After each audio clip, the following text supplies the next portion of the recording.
Hi, I'm Valerie with Enticing Tables, and today I'm going to show you how you can have a beautiful centerpiece for your holiday table. You might be having friends or family over for dinner, and I'm going to show you how with just a little bit of money and a little bit of skill, you can absolutely have something dramatic for your table. So we've all seen these beautiful arrangements in magazines and on TV. Sometimes they're wedding magazines and sometimes they're magazines like Martha Stewart, and they are beautiful, but they can often be really expensive, and even some of the DIY ones are pretty hard to achieve for most of us. So I'm going to show you something that's truly affordable and truly something that you can achieve on your own. So when you think about creating drama, one thing that you, and I'm referring to drama on your dining table, one thing that you need is scale, or in this case, height. If you put a little small arrangement about this big on your dining table, it's absolutely going to get lost on a dining table. This is my desk, so this is actually smaller than a standard dining table. And something that tiny is going to look very out of scale on a dining table, and then once you start adding glassware and dishware, it's absolutely going to get lost. So one thing that you do need is height, and that's where we come in. We design and build a whole host of floral stands. Everything is made out of metal. You can probably hear this clinking just a little bit. And all of the floral stands are built with the purpose of giving you height. We design them, we build them, and we rent them here locally and sell them across the U.S. This particular stand is called Boxwood Lantern. When I designed it, I kept on seeing all these cool lanterns in magazines and things. So we decided that we would make a stand that gives you the opportunity to do lanterns. So with Thanksgiving being the next holiday that's coming up, I'm going to show you how you can dress this using things that you can just buy at the grocery store or Target or any of the stores near your house. So the first thing I'm going to do is remove these little lanterns so that we can address this center post. Just take these out of the way. So I'm going to put some curly willow on here. This is curly willow. So curly willow is this really interesting material. And you can see it's pliable. It's actually a real plant, obviously from the willow family. And you can get it at your local farmer's market. You can get it at a floral supply store. You can get it at a craft store. Sometimes you can even find this stuff in the grocery store. But the cool thing about curly willow is that it's super pliable. And you can even, if you want to spray paint this and have a monochromatic look, you could even do something like that.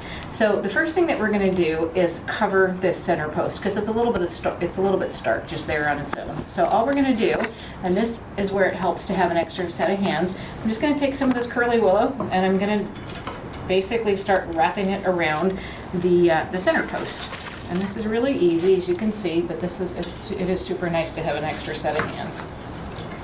Be careful it doesn't bonk you in the face. I've got one last piece that I'm going to add on. Okay, you got that? This stuff is kind of like almost like a little bird's nest. And then I'm going to take some of this twine, and this is actually twine that has a wire in it. I just find this a lot easier than working with regular twine that you have to tie off. This you're just going to twist off like a bread tie. And they make this stuff in a variety of colors, but mostly brown and green because you're trying to use it to disguise. Ideally, you don't want to see this. You're just going to hope that it blends in with what you're doing, and you can cut the excess off with wire cutters or strong scissors, or you can just kind of tuck it in like I did. So I'm going to also secure this up here at the top because you don't want your curly willow falling over on your turkey during Thanksgiving dinner.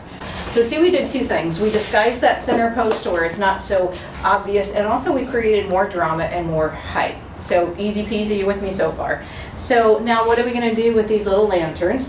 You have to use pumpkins, right? Because pumpkins are the obvious thing that come to mind.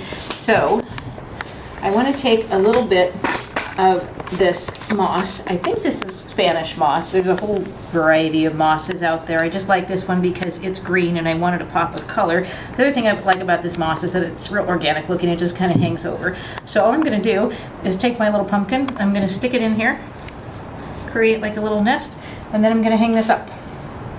See, super easy. You want to make sure that you get this, these hang obviously, so you want to make sure you get it centered so it balances and it's hanging level. And then I found these nifty little ornaments at Target. They were about $3. And all I'm going to do is take a handful of these and I'm just going to put them around my little pumpkin. This might take a couple minutes, but you just kind of put them in there and get them sitting in that little bed of moss. I might throw another one there. Now, at Thanksgiving time and in the fall, you naturally think of the warmer colors, which are the golds and the brasses. And we do make this stand and antique brass and brushed gold. And we also make it in black, but personally, I like the combination of the real modern silver. It gives a more organic look that you're going to get from all of the curly willow, and as well as the warm colors from the pumpkin. So I think it's kind of interesting to mix and match. I like things that aren't particularly predictable. So in the interest of time, I went ahead and pre-made a handful of these little guys. So again, it's nothing more difficult than a little bit of moss. There we go. With a pumpkin.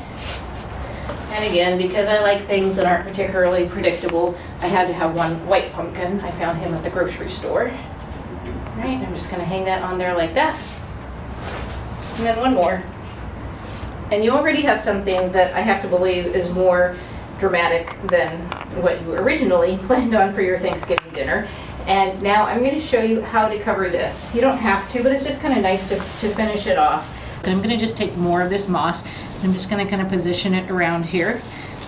And keep in mind, even though you're looking at this from the front, your guests are going to be, you know, around your dining table. So you want to design this thing with this, 360-degree view. So make sure you finish off the back side as well.